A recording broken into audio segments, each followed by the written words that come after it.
शयनावतु शयनो भुनक्तु शवीर्यं कर्वावहै तेजस्विनावधीतमस्तु मा विद्विषावहै। ओम शांति शांति शांति। अखंडमंडलाकारं व्याप्तं येन चराचरं तत्पदं दर्शितं येन तस्मै श्री गुरुवे नमः। गुरुर्ब्रह्मा गुरुर्विष्णु गुरुर्देव महेश्वर गुरुसाक्षात् परब्रह्म तस्मै श्री गुरुवे नमः। तस्मै श्री गुरुवे। एकादशी के सुबह पावन बेला में साधना प्रेमियों, शरीर स्वस्थ रहे। हठ योग शरीर को स्वस्थ करके मन पर विजय प्राप्त करता है और राजयोग मन पर विजय प्राप्त करके शरीर पर विजय प्राप्त करता है। तो शरीर को स्वस्थ रखना बहुत जरूरी है। इसके लिए मैंने बताया था कि उम्र कोई बंधन नहीं है। उम्र के अनुसार ही अपने शरीर को जो क्रियाएं बताई जाती है उनको अगर हम करें तो उतने में ही शरीर पूर्ण स्वस्थ रहेगा। राजयोग, इसका नाम ही है राजयोग और इसी को भगवान कृष्ण ने 9वें अध्याय में गीता के राजयोग को ही राज विद्या कहा है, यानी ये सबसे बड़ी विद्या है।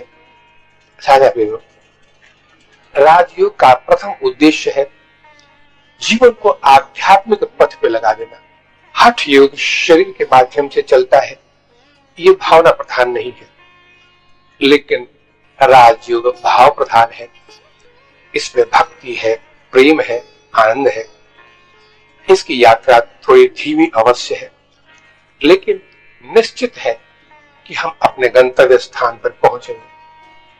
तो राजयोग, जैसे मैंने बताया कि आध्यात्मिक जीवन की शुरुआत होती है राजयोग से, और इसके लिए हमारे युग मार्ग में राजयोग ने अपने आप को 8 चरणों में बांटा है।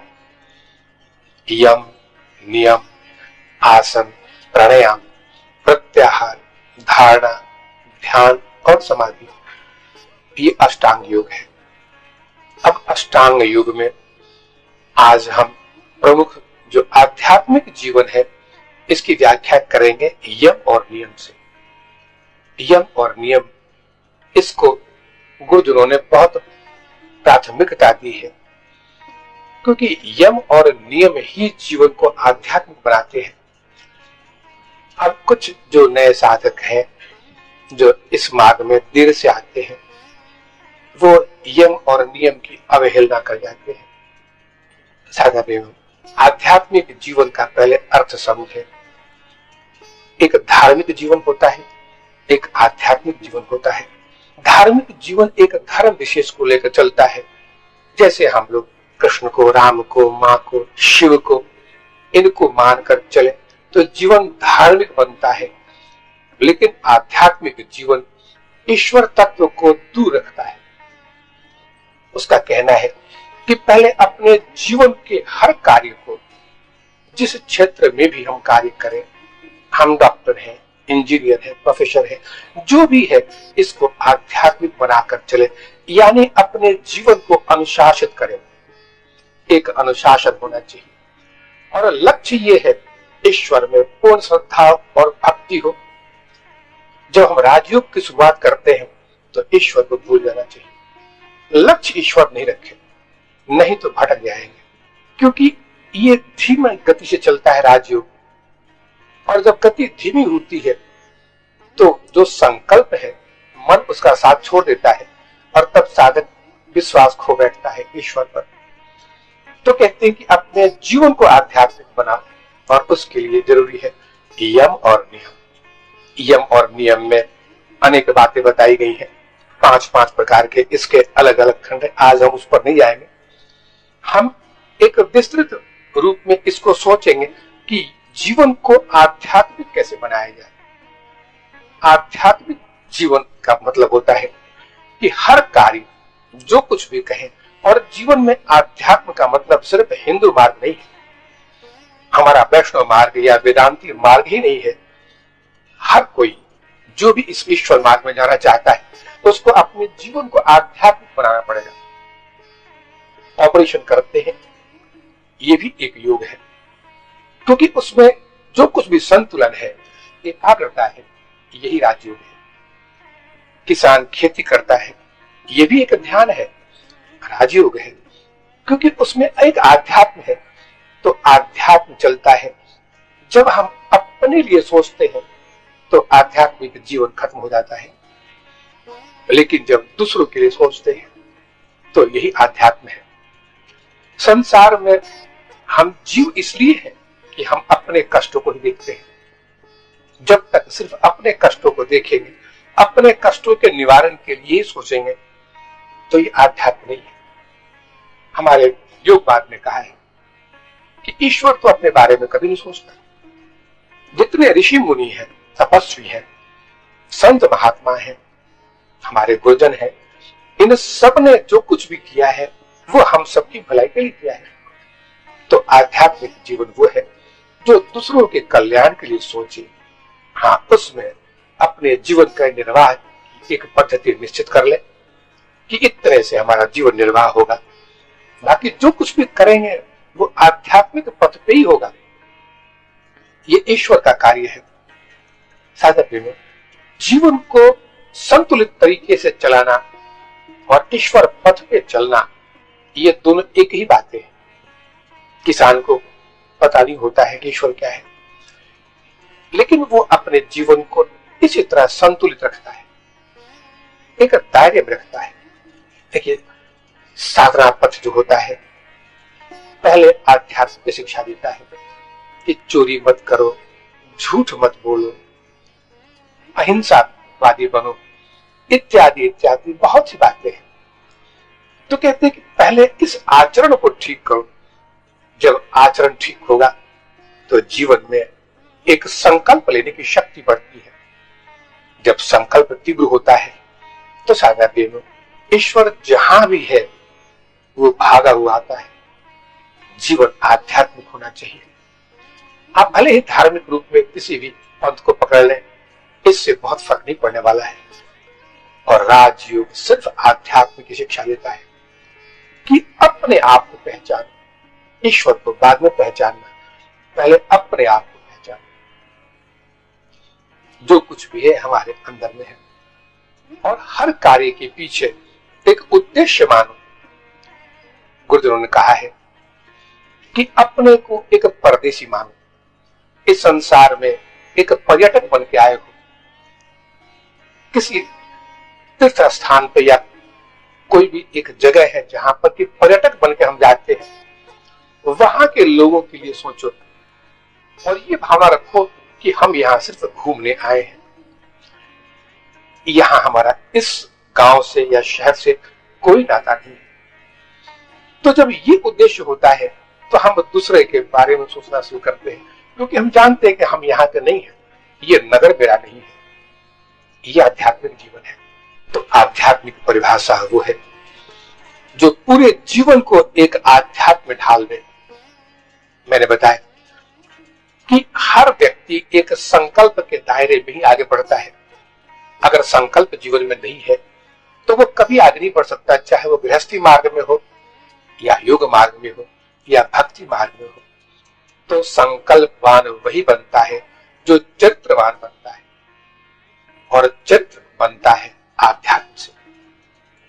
जो नियम लेते हैं हम जीवन में कि हम कभी झूठ नहीं बोलेंगे, हम हिंसा नहीं करेंगे, अनेक बातें हैं, दूसरों का परोपकार करेंगे, ये एक संकल्प है। तो संकल्प दृढ़ उसी का हो सकता है जिसका चरित्र बल हो, और चरित्र बल के लिए यम और नियम, इन दो बातों की बहुत आवश्यकता है। लेकिन जितने हमारे गुरुजन थे ये सभी राजयोगी थे, और सबका एक संकल्प था। उनका एक ही दृष्टांत था जीवन दर्शन के बारे में कि आप इस चीज को हमेशा उतार ले अपने जीवन में, गांठ बांध ले कि ईश्वर का जो अनुभव है, ये एक फूल की तरह है, लेकिन एक चरित्रवान और आध्यात्मिक जीवन एक पौधे की तरह होता है। फूल पर मत जाए, अरे पौधे को संभाले, पौधे को सींचे, फूल तो निश्चित आए। अगर पौधा आपका अच्छा है, विकास अच्छा हुआ है, उसका संरक्षित है, तो फूल कहीं नहीं जाने वाला। इसलिए पौधे को संभाले, और पौधा होता है एक चरित्रवान जीवन, एक आध्यात्मिक जीवन। और राजयोग सिर्फ आध्यात्मिक को लेकर चलता है। हर क्षण अष्टांग योग का एक ही उपदेश है कि एक एक कदम को आगे बढ़ाओ, जल्दीबाजी मत करो। इसमें जैसे मैंने बताया कि साधक कभी कभी घबरा जाते हैं। इच्छाओं को लेकर राजयोग में चलना बड़ा कठिन होता है। किसी एक इच्छा को कि अमुक दायरे में हम अपनी साधना पूर्ण कर लेंगे, ईश्वर को पा लेंगे, ये इच्छा ही रास्ते की सबसे बड़ी रुकावट होती है। राजयोगी सिर्फ साधना को, सिर्फ जीवन दर्शन को देखता है।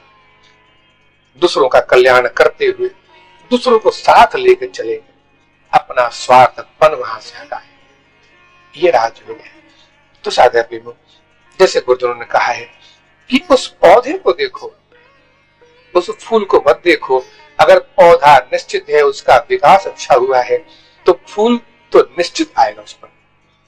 ऐसे ही अगर जीवन आध्यात्मिक है, आपके अंदर में यम और नियम है, संसार ये ईश्वर के बनाई हुई सृष्टि है, जैसे ईश्वर है वैसे उसकी सृष्टि को निर्मल देखें। इसमें क्या कमजोरियां हैं, क्या गलतियां हैं, कितने छल कपट हैं, ये देखने का अधिकार नहीं है हमारा। क्योंकि जो चीज आप देखेंगे उसका प्रतिबिंब चित्त पर पड़ता है, तब बिखर जाता है संकल्प। तब लगता है कि ईश्वर ने सृष्टि को एक गलत तरीके से, गलत निश्चय का अधीन बनाया है। इसमें भेद है। जैसे दानव और राक्षस, इनके लिए अलग अलग विधान बनाया है ईश्वर ने, नहीं चाहते, ऐसा नहीं। इसलिए जीवन को हर पथ पे आगे ले जाना है हमें, और एक निश्चित दायरे में ले चलना है। यही सिद्धांत है जीवन का। देखिए, साधक हम में से अनेक इच्छा करते हैं कि ईश्वर को तो हम पाके रहेंगे, ईश्वर को पाना है, मुक्त हो जाएंगे। ये संकल्प तो बहुत अच्छा है, लेकिन इस संकल्प के साथ में मन की 3 वृत्तियां जुड़ी हुई, क्योंकि मन ने अपने आप को 3 भागों में बांटा है, 3 शक्तियों में बांटा है। पहली शक्ति है विचार शक्ति, दूसरी भाव शक्ति, और तीसरा है इच्छा शक्ति। इसमें एक बात हमेशा याद रखें कि ये मन के ही 3 खंड हैं, लेकिन ये तीनों खंड में आपस में कोई सामंजस्य नहीं है। ये हमेशा लड़ते रहते हैं, तीनों आपस में एक दूसरे के वैरी है। क्योंकि जो विचारवान है, जो अक्लमंद होते हैं, वो इच्छा को लेकर जीवन में यात्रा करते हैं, तो भाव प्रधान नहीं हो सकते। संसार में जितने भी लोग हैं, वो किसी न किसी एक इच्छा के अधीन काम करते हैं। जो विचारवान है, जो अक्लमंद लोग हैं, ये सभी एक इच्छा को लेकर चलते हैं, तो भाव प्रधान नहीं बन सकते। और भाव प्रधान बने बगैर भक्ति का जन्म नहीं होता है, ईश्वर के प्रति आस्था नहीं आती है। तो इच्छाएं जो की है वो हमारे रास्ते की सबसे बड़ी रुकावट बनती है। और इसीलिए साधक की जब इस मार्ग में, राजयोग मार्ग में आगे चलता है, तो इच्छाएं करता जाता है कि हमको अमुक महीने के अंदर में इसको सिद्ध कर लेना है। ये इच्छा हमेशा बाधा उत्पन्न करती है, और एक समय ऐसा आता है कि अनेक तरह की रुकावटें पैदा होती है साधना में। उसकी आस्था डगमगा जाती है। कुछ दूर चलकर ही मन उस संकल्प का त्याग कर देता है। इतने महीने बीत गए, अभी तक कुछ नहीं मिला मुझे, अभी तक कोई क्रिया सिद्ध नहीं कर पाए, हम मंत्र सिद्ध नहीं कर पाए, ईश्वर का अनुभव नहीं हुआ। तो ये सोचना साधक का धर्म नहीं है। बस अपने जीवन को आध्यात्मिक बनाना है, और आध्यात्मिक पथ पर चलना ही हमारा कर्तव्य है। जैसे अगर एक छोटा 10 साल का बच्चा अपने जीवन में एक संकल्प ले कि हमको पिता बनना है, विवाह करना है और पिता बनना है, तो इतना निश्चित है कि पूरा जीवन उसका व्यर्थ हो जाएगा। उसने लक्ष्य बना लिया है पिता का, तो विद्यार्थी जीवन भी गया, किसी काम का नहीं है। इसलिए लक्ष्य ईश्वर की प्राप्ति का आप सिर्फ श्रद्धा और भक्ति कायम करें ईश्वर में, बस लक्ष्य बनाए छोटे छोटे। जैसे पहले आसन को सिद्ध करेंगे, पहला लक्ष्य आसन ठीक हो गया, इसके बाद प्राणायाम से अपने प्राणों को आयाम देंगे, प्राणों को सुव्यवस्थित करेंगे, ये दूसरा लक्ष्य हो गया। उस वक्त भूल जाए भगवान, आप भगवान को हमेशा पकड़ कर रखते हैं और इसलिए साधना में हमेशा पीछे रह जाते हैं। देखिए एक चीज हमेशा याद रखें, ईश्वर की भावना भाव प्रधान चीज है। ईश्वर है, ईश्वर का कौन सा रूप है? कृष्ण है, राम है, शिव है, मां है, ये भाव प्रधान है। क्योंकि जैसा हमने सुना पढ़ा ग्रंथों में, वैसी भावना कर ली हमने, तो भाव लक्ष्य नहीं हो सकता है जीवन का। लक्ष्य है उस ईश्वर को जिसका जो भी रूप हो, चाहे वो सगुण साकार हो या निर्गुण निराकार हो, जो भी हो, हमको उस तत्व को देखना है। अब उस तत्व का कौन सा रूप होगा, ये निर्णय हम करेंगे और उसका दर्शन मिलेगा हमें। लेकिन लक्ष्य कभी भी प्रारंभिक अवस्था में ईश्वर प्राप्ति का लक्ष्य आपकी साधना को बहुत पीछे ठेल देगा, बहुत पीछे। लक्ष्य साधना को रखें और राजयोग अपनी गति को धीमी धीमी ले चलता है। यम, नियम, इसके बाद आसन होता है, फिर प्राणायाम है, फिर प्रत्याहार। ऐसा नहीं कहता कि बस आसन पर बैठो और ध्यान सीखो, नहीं। तो कहते हैं कि अंतिम जो एक लक्ष्य है ईश्वर की प्राप्ति, उसको प्रारंभिक अवस्था में रखें। हाँ, श्रद्धा और विश्वास अटूट बनाएं उसको, कि वो एक अटूट श्रद्धा है, सब कुछ उसी का है, ये सारा जगत उसी का है, जगत के रोम रोम में कण कण में व्याप्त है और ये उसी की सृष्टि है। तब भक्ति बढ़ेगी, प्रेम बढ़ेगा और साधना आगे बढ़ती है। जैसे मैंने बताया कि तीन जो भाव होते हैं, इन तीनों में आपसी बहुत द्वंद्व है और साधक जब भी इच्छा करता है तो हमेशा इन तीनों का द्वंद्व सहना पड़ता है उसको। भाव टिक नहीं पाता उसका, कुछ दिनों बाद भाव इच्छा में बदल जाता है या विचारों बदल जाएगा। ऐसा कैसे हो सकता है? ज्ञान मार्ग में आते ही विचारवान हो जाएगा, तब भाव छूट जाएगा। अब जितने भी जो पुराण है, पुराणों में जितने भी जो काल का निर्णय हुआ है, ये 10,000 20,000 वर्ष का है। अब इस पर अगर आप विचार करना शुरू करेंगे तो भाव खत्म हो जाएगा, फिर आप तर्क में जाएंगे। इसलिए तीन जो शक्तियां हैं मन की, ये बहुत आपस में टकराती रहती है और बड़ा कठिन हो जाता है। इसलिए साधक भी इन सब के पचड़े में नहीं आना है, बस जीवन को यम नियम यानी आध्यात्मिक बनाना है।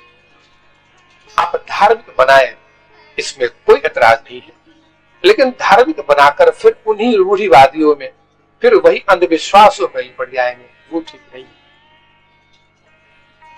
आध्यात्मिक बना, आध्यात्म हम लोग का जो मूल जितने ग्रंथ हैं, सब ने उस परमात्मा को सिर्फ वही एक प्रेम और आनंद में माना है। रूप और रंग का विश्लेषण बाद के पुराणों में आया है, इसलिए उसके पचड़े में न पड़े। देखिए हमारे ग्रंथों ने स्पष्ट रूप से एक बात कही है कि हमारा मूल स्वरूप तो चैतन्य ही था और हम चैतन्य है भी इसीलिए। तो मनुष्य जीवन जो है, चाहे स्त्री का हो या पुरुष का हो, ये आध्यात्म ही है, ये उसका मूल स्वभाव है। आध्यात्म ही हमारा जीवन है, चाहे जब से भी शुरू हुआ हो, जब से मस्तिष्क का विकास हुआ है, जब से भाव का विकास हुआ है, तब से मनुष्य जीवन की शुरुआत जब से हुई है, तब से हमारा जीवन आध्यात्मिक ही था। लेकिन संसार में आकर अपने दिनचर्या को लेकर और फिर जीवन यापन को लेकर जब इच्छाएं और व्यवहार की शुरुआत हुई, तो आध्यात्म दबता चला गया, यम और नियम छूटते चले गए, कहीं टिक नहीं पाया। बस इसका उजागर करना है। राजयोग इसी की शिक्षा देता है। राजयोग पल पल पर एक ही चीज का बार बार कहता है कि अपने आप को पहचानो।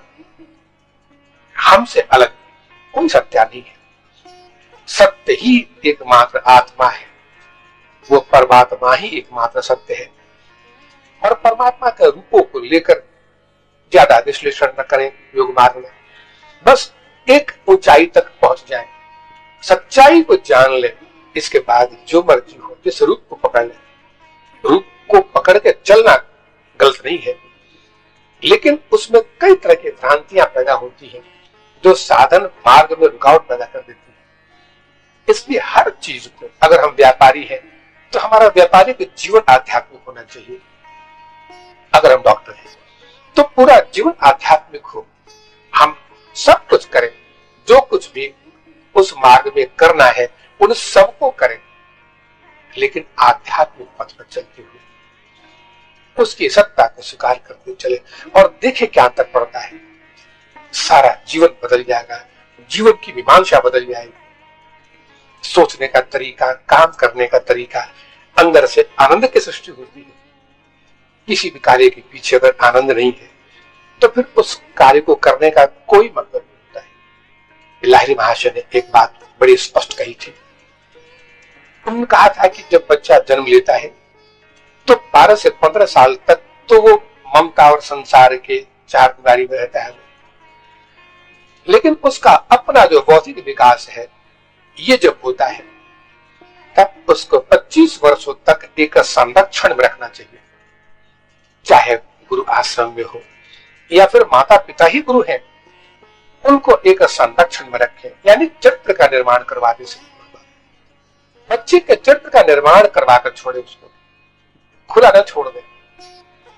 कहते कि ये संसार में ये जो जीवात्मा है ये सिर्फ मन और शरीर का बना हुआ नहीं है, इसके अंदर में एक आत्मा भी है और वो आत्मा आनंद स्वरूप है, परमात्मा स्वरूप है, वो पूर्ण आध्यात्मिक है।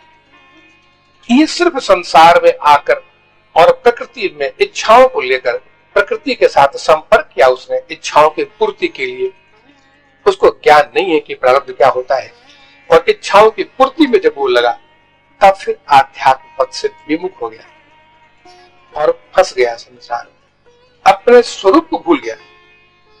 बस अगर जीवन को आध्यात्मिक बना दिया जाए, उसके कर्तव्यों की याद दिला दी जाए, उसको जो धर्म ग्रंथ करते हैं, गुरुजन करते हैं, सिर्फ उसको अपने कर्तव्यों की याद दिला दी जाए, स्मृति जगा दी जाए, तो उसका जीवन आध्यात्मिक पथ पे पहले भी था, बीच का भटकाव हो गया था, पुनः लग जाएगा वो और तब अपने स्वरूप लौट जाएगा। लाहिरी महाशय ने कहा था कि सिर्फ उसको 25 वर्षों तक जीवन को एक अनुशासन में बांध दे। माँ बाप का ये सबसे बड़ा कर्तव्य है और गुरुजन भी करते हैं। कहते हैं कि हमारे शरीर में हमारे पूरी जो व्यवस्था है इसमें 2 शक्ति केंद्र है। हमारे जो चेतना के केंद्र है ये 2 है, एक नाभि के नीचे है, एक नाभि के ऊपर है। ये 2 ही केंद्र हैं चेतना के। नाभि के नीचे वाले केंद्र कहते हैं मूलाधार और नाभि के ऊपर वाले को आज्ञा चक्र। तो चेतना जब संसार में जगती है तो आध्यात्मिक जीवन खत्म हो जाता है, तब हम मूलाधार में और स्वाधिष्ठान में अपने उन्हीं विषय भोगों में जागते रहते हैं। ये चैतन्य है, यानी हम विषयों में चैतन्य हो गए, विषयों में जग गए। और एक चेतना का केंद्र है आज्ञा चक्र और सहस्त्रार, इसमें जीव अपने स्वरूप में जग जाता है। तो उन्होंने लिखा है वहां पर कि अगर चाहते हो कि जीवन पूरी तरह आध्यात्मिक पथ पे चले, ईश्वर का बन के चले, तो नीचे वाले केंद्रों के गतिविधियों को रोकना होगा। जो गतिविधियां नीचे वाले चेतना के केंद्र में है, मूलाधार में, स्वाधिष्ठान में, ये विषय भोग और संसार ये स्वरूप से अलग कर देता है, हमें भटका देता है। हम कभी सोच नहीं पाते कि हम कौन थे। कहते कि इनकी गतिविधियों पर अंकुश लगाओ। अब ये कार्य चाहे माता पिता करें, गुरुजन करें या फिर धर्म ग्रंथ है, कहते कि यही है आध्यात्मिक जीवन की शुरुआत। अगर एक बार शुरुआत हो गई तो निश्चित है कि ये इतना बड़ा स्तंभ होता है जीवन का कि जीवन रूपी एक बड़ी इमारत खड़ा कर सकता है ये चीज को। एक मजबूत इमारत। तो साझा प्रेमी, राजयोग ने यम और नियम, इसके माध्यम से हमें ये सिखाया कि जीवन को आध्यात्मिक बनाओ। उसने ये भी कहा कि अभी ईश्वरवाद को यहां मत लाओ, लक्ष्य ईश्वर की प्राप्ति का मत रखो। ये जब करना हो तो ध्यान में जब पहुंचना तो करना, प्रत्याहार में पहुंचकर संसार को जब निकालकर बाहर करोगे अपने चित्त से, तो ईश्वर तत्काल जगह स्थापित करते हैं, खुद आकर बैठ जाते हैं चित्त में। तब प्रत्यक्ष ईश्वर का जब दर्शन होगा तब उनको पकड़ना।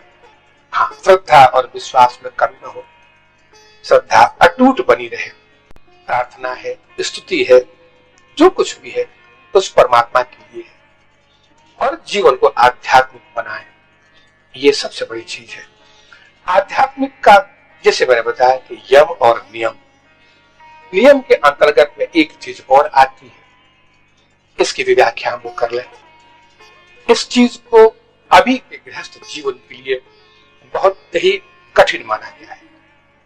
उसका नाम है ब्रह्मचर्य जीवन, यानी जीवन को ब्रह्मचर्य व्रत के अंदर में ढाल लेना। साझा प्रेम, हमारे गुरुजन कुछ को छोड़कर सभी गृहस्थी थे, सबने अपनी गृहस्थी बसाई थी, और उनका कहना था कि ब्रह्मचर्य व्रत का पालन गृहस्थी में रहकर पत्नी के साथ रहकर करना है। उन्होंने इसकी व्याख्या इस रूप में की है कि जब तक संतान की उत्पत्ति की इच्छा हो तब तक वीर्य का प्रयोग संतान की उत्पत्ति के लिए करें। इसके बाद इसका स्थान बिंदु है, बिंदु क्षेत्र है, इसकी शक्ति बिंदु क्षेत्र में होती है, जहां से ये स्खलित होकर नीचे के केंद्रों पे आती है, वहां इसको लौटा दे। ये वहीं की चीज है। मेधा नाड़ी है हमारे बिंदु क्षेत्र में, आगे चक्र और सहस्त्रार के बीच में मेधा नाड़ी है।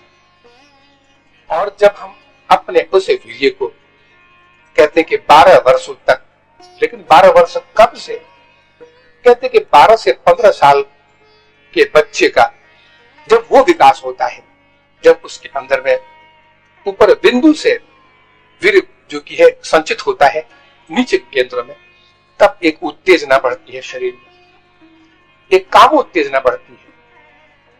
अगर जीवन को आध्यात्मिक बनाकर रखा जाए और उसके सामने चारों तरफ ऐसा वातावरण बने कि तुमको एक इतने लक्ष्य तक पहुंचना है और वही ईश्वर है, वही परमात्मा, तो उसके अंदर की उत्तेजना नहीं बढ़नी चाहिए और तब स्खलित नहीं होगा। अगर 25 वर्षों तक अगर ऐसा कर सके वो जीव, तो उसको मेधावी कहते हैं। उस नाड़ी का नाम भी मेधा नाड़ी है, और तब वो एक अपूर्व साधक बनता है, एक तेजस्वी साधक बनता है, योगी बनेगा। और अगर गृहस्थी में है तो अति उन्नत मेधावी व्यक्ति बनता है। ये निश्चित बात है। तो कहते हैं कि उसका उपयोग जब वो मेधा नाड़ी में उस वीर्य की शक्ति जब आकर प्रवेश करती है, तब शरीर गर्म होता है, उत्तेजना बढ़ती है। 15 वर्ष का है आजकल, और पहले हो जाता है सब चीज। इसको रोकना पड़ेगा। कहते कि 25 वर्षों तक उसको रोक दिया जाए तो उसका जीवन ब्रह्मचर्य व्रत, वो गृहस्थी में रहकर भी अपने जीवन को ब्रह्मचर्य व्रत ही रखता है। कहते कि अगर पुत्र प्राप्ति की इच्छा से अगर वीर्य का प्रयोग किया गया तो ब्रह्मचर्य व्रत का खंड नहीं होता है। लेकिन अगर इंद्रिय सुख के लिए, शारीरिक सुख के लिए, विषय भोग के लिए अगर इस्तेमाल किया उसको, तो व्रत खंडित होता है। और तब साधक के जीवन में, खासकर जो साधना पथ पे हैं, उनके शरीर में विकार भी आते हैं, क्योंकि वो प्राणायाम की क्रियाएं कर रहा है। और उसका अति जब भी वो तेज पहुंचेगा अंदर में, तो वीर्य की शक्ति बढ़ती है, मेधा शक्ति बढ़ती है। इसलिए इन सब चीजों को थोड़ा सा अगर हम व्यवहारिक जीवन में ध्यान दें तो साधना पथ बहुत दूर नहीं होता है, निश्चित पूरी होती है। लेकिन अगर इस चीज पर अंकुश लगाए बगैर आगे बढ़ा जाए तो साधारण एक बात हमेशा याद रखेंगे कि वीर्य अगर स्थिर नहीं है तो ध्यान जब भी करेंगे तो मस्तिष्क गर्म होगा और इस गर्मी को आपका मस्तिष्क और आपकी जो शक्ति है शरीर की, ये इस गर्मी को बर्दाश्त नहीं कर पाएगी, तब शरीर में विकार भी उत्पन्न हो सकते हैं। इसलिए सबसे पहले जो साधक होते हैं, इनको अपने उस वीर शक्ति के महत्व को समझना होगा और उसके महत्व को समझते हुए जो कुछ भी आप करेंगे साधना के रूप में, जो कुछ भी इसकी शक्ति विकसित होती है और संचित होती है मेधा नाड़ी में, जहां वीर्य की पूरी शक्ति कायम होती है, एक तेज उत्पन्न होता है। इसी को वीर्यवान कहते हैं। कोई भी तेजस्वी हो उसको वीर्यवान कहते हैं। तो कहते हैं कि अगर बगैर इसको स्थिर किए अगर कोई ध्यान करता है, और ध्यान में, साधारण ध्यान में कोई फर्क नहीं पड़ता, लेकिन ध्यान की गहराई में जाते ही मस्तिष्क में अनेक तरह के विचार, और फिर मस्तिष्क गर्म हो सकता है, शरीर गर्म हो सकता है, उत्तेजना बढ़ सकती है। और जिन्होंने चित्त शक्ति विलास पढ़ा होगा उनको इसका महत्व समझ में आ जाएगा कि इस पर विजय प्राप्त करने का पहला गुरु की तरफ से आदेश सिर्फ यही आता है कि इसका सदुपयोग करो। या तो संसार में देना है तो पुत्र प्राप्त की इच्छा तक रखो, और नहीं तो इसको लगाओ साधना में। साधना की सारी शक्ति इसी में सिमटती है, और इसकी शक्ति, यही जो शक्ति है वो मूलाधार से जब ऊपर कुंडली जागरण होता है तो वो शक्ति जो की है, ये ऊपर का जो तेज है, ये ऊपर उठता चला जाता है और यही मुक्ति लाभ कराता है। देखिए, मैंने जो चीज अभी बताई कि जीवन में धीरे धीरे राजयोग पर आगे बढ़े, और लक्ष्य गुरुजनों ने सिर्फ एक ही बात कही है कि छोटे छोटे लक्ष्य बनाओ। प्रारंभिक अवस्था में ईश्वर प्राप्ति का लक्ष्य एक भाव प्रधान लक्ष्य हो जाएगा, और भाव कभी लक्ष्य नहीं हो सकता है। इसकी तैयारी में एक एक लक्ष्य बनाओ कि पहले शरीर को ठीक करेंगे, फिर प्राण को ठीक करेंगे, फिर मन को ठीक करेंगे। मन जब ठीक हो जाएगा तो फिर संसार के जो कि विषय विकार चित्त पर पड़े हुए हैं, इनको निकालने का लक्ष्य बनाएंगे। इसको कहते हैं प्रत्याहार। जब प्रत्याहार जब लक्ष्य हो जाए तो फिर धारणा का लक्ष्य होगा। धारणा का लक्ष्य जब स्थिर हो जाए तो फिर ध्यान। बस यहीं तक करना है आपको। इसके बाद करने वाला जो बैठा है, ध्यान तक पहुंचना हमारा कर्तव्य है। ध्यान के बाद की उपलब्धि और ध्यान का अनुभव, ये परमात्मा की अपूर्व शक्ति का परिणाम होता है। बस आपका पुरुषार्थ है ध्यान तक निर्विघ्न पहुंच जाए। इसके लिए साधना प्रेमियों, मैं फिर कहता हूं, यम और नियम को, अगर आपने दीक्षा के समय यम और नियम का पालन नहीं किया, कोई बात नहीं, आप जीवन को सिर्फ आध्यात्मिक पथ पे लगा दें। जो काम करते हैं, अगर दुकान है, व्यापार है, नौकरी है, चाकरी है, जो भी है, इन सब के उद्देश्य के पीछे आध्यात्मिक बनाएं, और तब आपका चरित्र का निर्माण होगा। फिर एक जो तेज चेहरे पर आता है। देखिए, महाभारत की कथा तो आप लोगों ने सुनी होगी कि इसी मिथिला नगरी में एक महान तेजस्वी योगी था, लेकिन उसका काम था, वो कसाई था, यानी वो मांस बेचता था, क्योंकि उसके परिवार का ये काम था, ये कुल परंपरा से चला रहा था।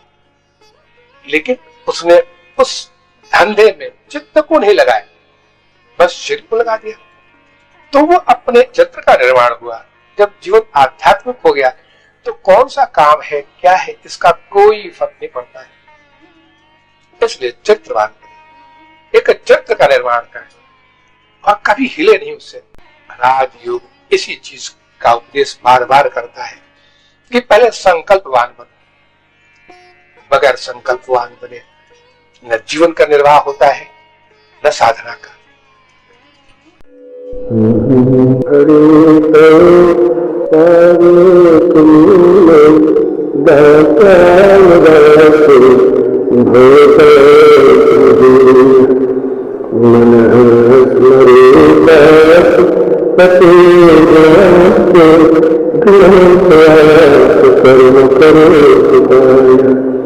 मनाकुतस्थं न कुतारमस्तं न कालफलं नरकाधिपत्यं न योगसिद्धि पुनर्भवया समन्वसत्या विरहण्यकरम् अजासुपक्षा हीनकरं सदा स्तम्भं यथा सत्रासुधारता प्रियं प्रियेण विपुतं विषया नैर्विन्द्याद्वृक्षते ममोऽस्तु मस्येति जनोपसत्त्वं संसारचक्रे भ्रमतः सकर्मभिः तन्मायात्मा न विदारयते स्वशक्तिपुत्रस्य मनासिन्धेयान् अहं पादे दातारदासे भवतया जय जय जय जय जय